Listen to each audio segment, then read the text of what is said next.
नमस्कार मित्रांनो, मी कमलेश नवाळे तुम्हा सर्वांचं स्वागत करतोय. मित्रांनो, कधी काळी या शाळेच्या अंगणात सकाळ झाली की कुणाच्या पायात चप्पल असायची, कुणी अनवाणी धावत यायचं, कुणाच्या हातात दप्तर असायचं, तर कुणाच्या हातात फक्त 2-3 वह्या. पण चेहऱ्यावर एक गोष्ट असायची, शाळेत जाण्याचा आनंद. घंटा वाजायची आणि क्षणात संपूर्ण शाळा मुलांच्या आवाजाने भरून जायची. कुणी वर्गात धावत जायचं, कुणी मित्राची वाट पाहायचं, कुणी गृहपाठ केला नाही म्हणून शिक्षकांच्या नजरेपासून लपायचं. ही फक्त एक शाळा नव्हती, ही अनेक पिढ्यांच्या आठवणींचं घर होतं. आज मात्र तीच शाळा शांत आहे.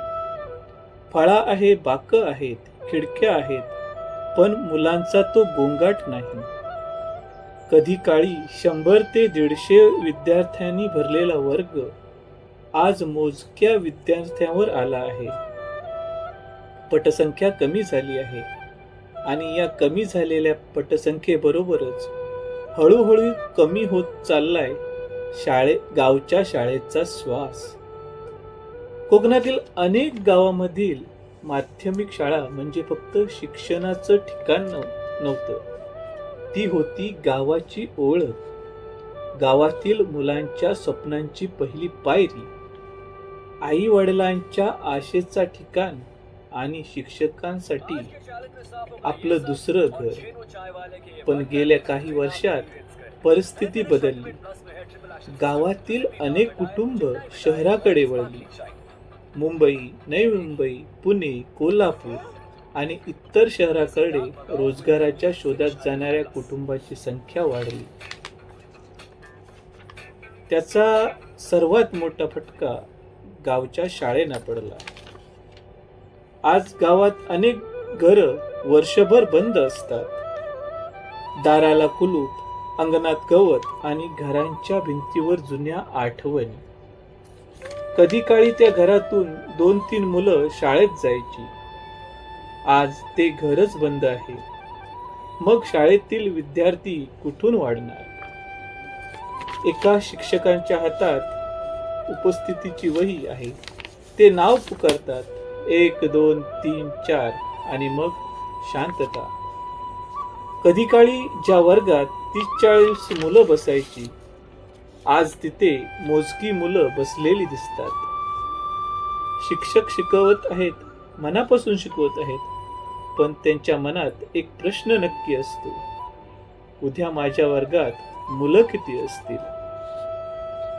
आपण मोठे झाल्यावर अनेक गोष्टी विसरतो, पण शाळा विसरत नाही.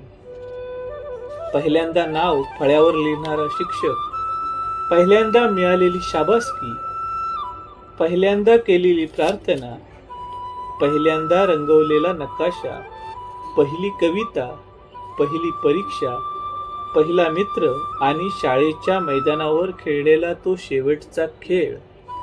या सगळ्या आठवणी आपल्या मनाच्या एका कोपऱ्यात कायम जिवंत असतात. म्हणूनच शाळा बंद होणे म्हणजे फक्त एक इमारत बंद होणं नाही, ते म्हणजे एका पिढीच्या आठवणीचं दार बंद होणं. कधी काळी या शाळेतून कितीतरी विद्यार्थी बाहेर पडले. कुणी शिक्षक झाले, कुणी डॉक्टर, कुणी इंजिनियर, कुणी सरकारी अधिकारी, कुणी व्यापारी, तर कुणी परदेशात गेले. पण त्यांनी कुठून सुरुवात केली होती? या छोट्याशा गावातील शाळेतून. आज प्रश्न असा नाही की शाळा चांगली आहे की वाईट. प्रश्न असा आहे की गावात मुलं उरली आहेत का? कारण शाळा रिकामी होत नाही, पहिल्यांदा गाव रिकामं होतं. गाव रिकामं झालं की शाळेतील बाकं रिकामी होतात. बाकं रिकामी झाली की वर्गखोल्या शांत होतात आणि वर्गखोल्या शांत झाल्या की एक दिवस शाळेच्या दारावर कुलूप लावण्याची वेळ येते. आज अनेक पालक आपल्या मुलांना चांगलं शिक्षण मिळावं म्हणून शहरातील शाळांची निवड करतात.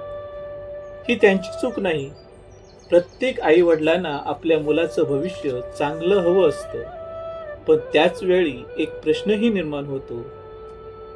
गावातील शाळा सक्षम केली तर, गावातील शाळेत चांगल्या सुविधा दिल्या तर, डिजिटल शिक्षण, विज्ञान प्रयोगशाळा, क्रीडा सुविधा, ग्रंथालय, इंग्रजी आणि संगणक शिक्षण आणि सर्वात महत्त्वाचं गुणवत्तापूर्ण शिक्षण, मग कदाचित गावातील मुलांना गाव सोडण्याची गरज नाही.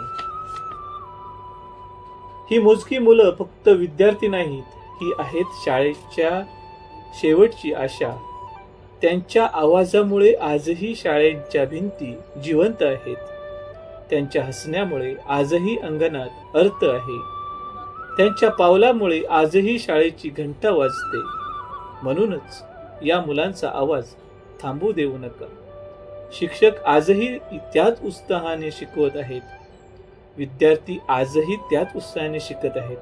फरक फक्त एवढा, पूर्वी वर्ग भरलेले होते, आज वर्ग कमी झाले आहेत.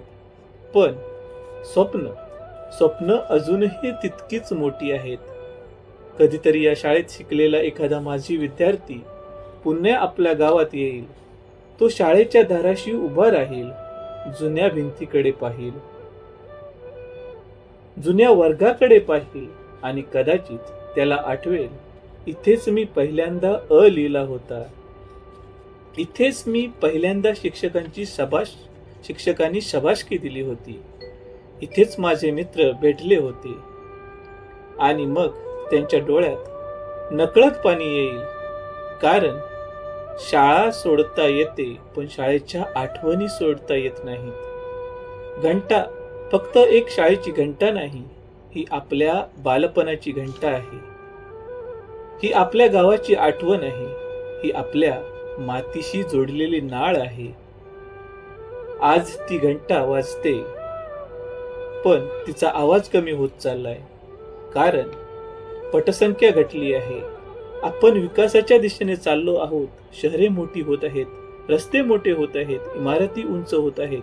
पण या सगळ्या विकासाच्या प्रवासात आपण गावातील छोटीशी शाळा मागे पडत असेल तर आपण एकदा थांबून विचार करण्याची गरज आहे. कारण शाळा वाचवणे म्हणजे फक्त शिक्षण वाचवणं नाही. शाळा वाचवणे म्हणजे गावाचं भवितव्य वाचवणं, मुलांचं बालपण वाचवणं, शिक्षकांची स्वप्न वाचवणं आणि आपल्या गावाच्या आठवणी जिवंत ठेवणं. आज या शाळेत अंगणात मुलं कमी आहेत, पण आशा अजूनही जिवंत आहेत. कदाचित उद्या पुन्हा या शाळेत अंगणात मुलांचा पुन्हा गोंगाट येईल, पण एखादं मूल दप्तर घेऊन धावत येईल. पुन्हा वर्गात हशा उमटेल, पुन्हा शिक्षकांची हाक येईल. ही शाळा भरून जाईल, कारण शाळा फक्त भिंतीची बनलेली नाही. शाळा बनते ती मुलांच्या आवाजाने, आणि त्या आवाजासाठी आपण सगळ्यांनी मिळून ही शाळा जपली पाहिजे. माध्यमिक शाळा म्हणजे हळव्या मनाचा एक कोपरा. आज पटसंख्या कमी झाली असेल, पण तिच्याशी जोडलेल्या आठवणींची संख्या कधीच कमी होणार नाही. मित्रांनो, चला तर सर्वांनी मिळून एक निश्चय करूया. आपल्या गावच्या माध्यमिक शाळा असोत, प्राथमिक शाळा असोत, त्या आपण वाचवल्या पाहिजेत. त्यासाठी आपण प्रयत्न केले पाहिजे.